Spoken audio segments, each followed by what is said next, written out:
Bonjour, je m'appelle Alainde Diatta, je suis du village de Emaï. Je suis connu aujourd'hui du nom de pasteur Alainde. Et beaucoup de personnes se posaient la question, est-ce que mes parents étaient des chrétiens avant que je ne sois chrétien? Et je veux aujourd'hui éclaircir sur cette question. En réalité, mes parents n'étaient pas des chrétiens. Et moi non plus. J'étais animiste et j'étais fier d'être animiste. J'étais même trop fier que même lorsque je suis venu à l'université, lorsqu'on m'a demandé la religion, je ne suis pas gêné d'écrire animiste. Donc ceux qui m'ont demandé ma religion, je les ai dit, écrivez, je suis animiste. Mais comment s'est-il passé pour que je devienne aujourd'hui chrétien et je suis pasteur maintenant? C'est qu'il y a beaucoup de choses qui se sont passées. L'une des choses, c'est par rapport à l'animisme en tant que tel. Un jour, pendant qu'on faisait une cérémonie au village, et on devait tuer les bœufs, il y a un des prêtres qui a dit d'arrêter parce que dans les taureaux, on a mis les âmes des personnes.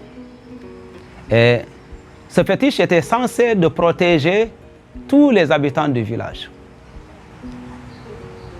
Et moi, je me posais cette question. Comment se fait-il que le fétiche qui est le protecteur pourrait permettre qu'on tue en même temps le taureau et les âmes des personnes? Je dis là, il y a un problème. J'ai demandé aux vieux et les vieux m'ont dit que les fétiches, on fait les sacrifices le jour et la nuit, les sorciers font les sacrifices. Là, je dis, les fétiches ne nous protègent pas contre les sorciers. À partir de là, une idée est venue, je dois chercher à comprendre ce que réellement les chrétiens disent. Mais j'avais souvent entendu parler de l'évangile, depuis 1993. Mais je n'ai jamais voulu être chrétien parce qu'être chrétien était considéré comme être déraciné. Donc, avec cette conception, je rejetais l'évangile. Mais lorsque je suis arrivé à Dakar, un jour que je rentrais de l'université vers Ouakam où on habitait, j'ai eu à visionner un film Jésus. Et l'image que j'ai trouvée, c'était quand on mettait Jésus à la croix. Et ça m'a changé. J'ai été vraiment touché. Et je me suis dit que non, là, il faut que je cherche à comprendre qui est cet homme. Donc, arrivé à la maison, j'ai demandé à mon frère, qui lui avait commencé à fréquenter l'église, d'aller à l'église. Et il m'a amené à l'église. Après quelque temps, j'ai abandonné. Jusqu'à 2023, l'idée est devenue très forte à moi de connaître plus la Bible.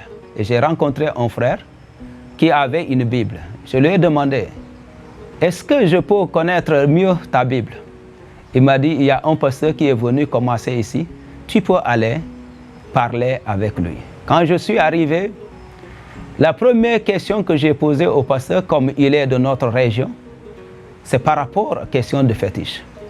Et il m'a donné des éclaircissements qui m'ont vraiment convaincu et j'ai pris l'engagement de suivre le Seigneur Jésus. Depuis lors, j'ai persévéré et ma persévérance m'a conduit jusqu'à aujourd'hui que je suis pasteur.